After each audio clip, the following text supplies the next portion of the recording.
Ervah ezelden, levh-i kalemde, bu benim bahtımı kara yazdılar. Gönül perişandır devre alemde, bir günümü 100.000 zara yazdılar.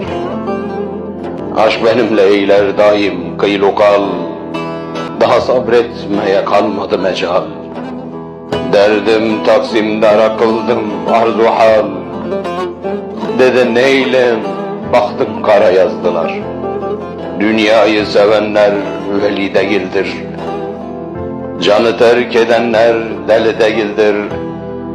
İnsanoğlu gamdan hali değildir, her birini bir efkara yazdılar.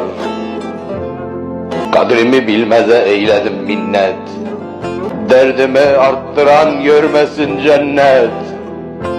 Serraflar verdiler yâre bin kıymet, benim kıymetimi nereye yazdılar?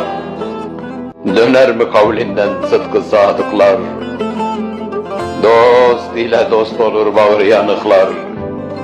Aşk kaydına geçti bunca aşıklar, Sümmani'yi der kenara yazdılar.